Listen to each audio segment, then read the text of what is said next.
یہ جو سیر و سلوک کی راہ میں، عرفان کی وادی میں، عرفانی ادب میں، عرفانی لٹریچر میں آپ سنتے ہیں طی الارض. یہ کیا ہے؟ طی ہو جانا یعنی سمٹ جانا. بہت لمبا چوڑا ایک کوئی ٹکڑا ہو کپڑے کا، اسے آپ کیا کرتے ہیں؟ تہ کرتے ہیں. یہ فارسی کا تہ کرنا، عربی کا طے کرنا ہے. اجا وہ سینکڑوں میٹر کا کپڑا آپ کی مٹھی میں آ جاتا ہے. اسی طرح جو لوگ سچے ارادے سے ریاضت کرتے ہیں، وہ گھر سے نکلے، 2-4 قدم چلے، معلوم ہوا مکے پہنچ گئے. یہ قصہ کہانی نہیں ہے، یہ حقیقت ہے، یہ ہوتا ہے، یہ سچ ہوتا ہے. مکے سے نکلے، 1-2 قدم اٹھایا، مدینے پہنچ گئے. مدینے سے نکلے خراسان پہنچ گئے، خراسان سے نکلے کربلا پہنچ گئے. یہ ہوتا ہے، جن کے ساتھ ہوتا ہے ہوتا ہے.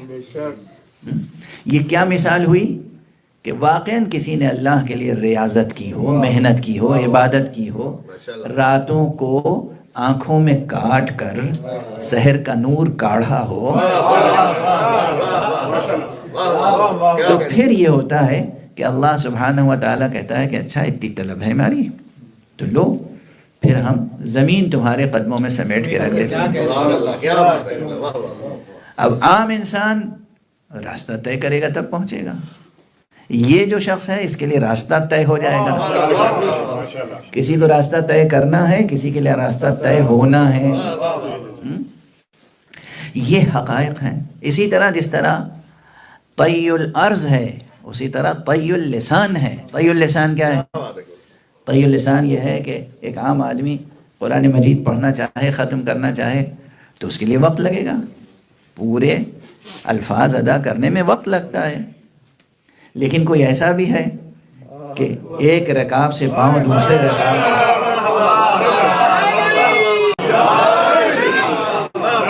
قرآن تمام ہو گیا. یہ کیا ہے؟ یہ ہے طی اللسان. یہ طی اللسان ہے. یہ عام لوگوں کی سمجھ میں نہیں آتی باتیں، لیکن ذرا سا حجلہ عشق میں اعتکاف کر لیں تو بات سمجھ میں آنے لگتی ہے. بات سمجھ میں آنے لگتی ہے کہ طی اللسان بھی ہے. یعنی پوری آیت پڑھیں گے، آپ کو 1 منٹ لگے گا، ان کے لیے 1 سیکنڈ بھی نہیں لگے گا. پڑھیں گے. یہ ٹائم کی ریلیٹیوٹی ہے. یہ اس ریلیٹیوٹی سے ذرا ڈیفرنٹ ہے جو آئنسٹائن نے بتائی ہے وہی بات جو میں گزشتہ مجلس میں بھی عرض کر رہا تھا کہ فزکس بھی پڑھیں تو بات خدا تک پہنچتی ہے. جو لوگ فزکس پڑھ کے بھی خدا تک نہیں پہنچ پاتے، وہ یہ سمجھ لیں کہ انہوں نے اچھی طرح فزکس نہیں پڑھی. میں تو صرف یہ عرض کر رہا تھا کہ سائنس بھی ہمیں پہنچاتی ہے اس منزل تک. تو یہ جب ہم عرض کر رہے ہیں کہ طی اللسان ہو جاتا ہے، طی الارض، تو یہ وہ جو ریلیٹیوٹی ہے آئنسٹائن کی، اس کو اگر سمجھ لیا ہو کسی نے تو وہیں سے یہ ذہن ایک جست میں، کسی نے اگر آئنسٹائن کی ریلیٹیوٹی کو سمجھا ہے، اس کے دونوں پیپرز پڑھے ہیں، اسپیشل ریلیٹیوٹی بھی اور جنرل ریلیٹیوٹی بھی، تو ایک جست میں وہ ہماری اس بات کو سمجھ سکتا ہے کہ یہ بھی ممکن ہے کہ ایک شخص ایک آیت پڑھ رہا ہو، اتنی دیر میں دوسرا شخص پورا قرآن پڑھ لے. یہ بالکل ممکن ہے، ناممکن کچھ نہیں ہے.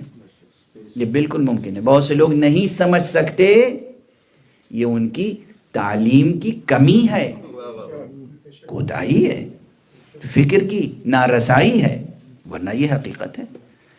تو قرآن مجید یہ ہے طی اللسان، زمین کا سمٹ جانا یہ ہے طی الارض. یہ 2 مثالیں اگر یاد نہیں تو اب یہ آخری جملہ کہ یہ کیا ہو رہا ہے، کس لیے یہ مثالیں قائم ہو رہی ہیں کہ ایک طویل سفر مختصر ہو جاتا ہے.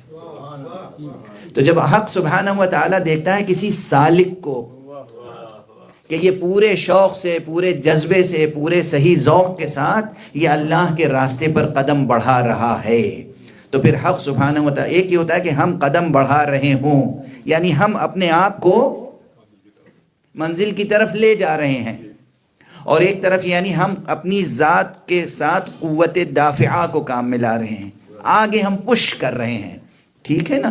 اور جب ہماری یہ صلاحیت پورے اخلاص کے ساتھ ثابت ہو جائے تو پھر ادھر سے ایک جاذبہ ہوتا ہے جو جذب کر لیتا ہے، اور اس سالک کو تمام حال و قال و مقال و منازل سے اور مقام تک پہنچا دیتا ہے، اس مقام تک جو مقام تسلیم و رضا و توکل ہے۔ اور جس کو وہ جذب کر لے وہ مجذوب کہلاتا ہے۔ اللہ کی سطح پر بھی آپ دیکھیں کہ جذب کرنا، جذبہ یہ کیا ہے؟ فعل ہے، فاعل کیا ہے؟ جاذب، مجذوب کیا ہے؟ اس میں مفعول، اس میں مفعول، جاذب جذب کرنے والا، مجذوب جسے جذب کیا گیا ہو۔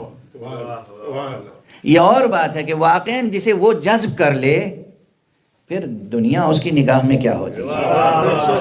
پھر وہ دنیا کے زیب و زین سے بے پرواہ ہو جاتا ہے، لوگ اسے دیوانہ سمجھتے ہیں، وہ آپ کو دیوانہ سمجھتے ہیں،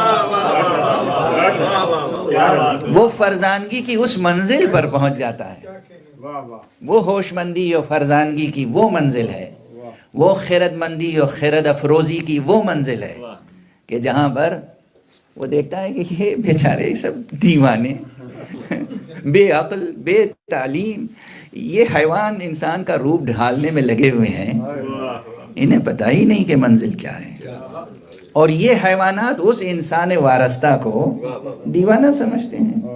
یعنی بادشاہ بہلول کو دیوانہ سمجھتا ہے، بہلول بادشاہ کو دیوانہ سمجھتا ہے۔ صلوات پڑھ دیجئے محمد۔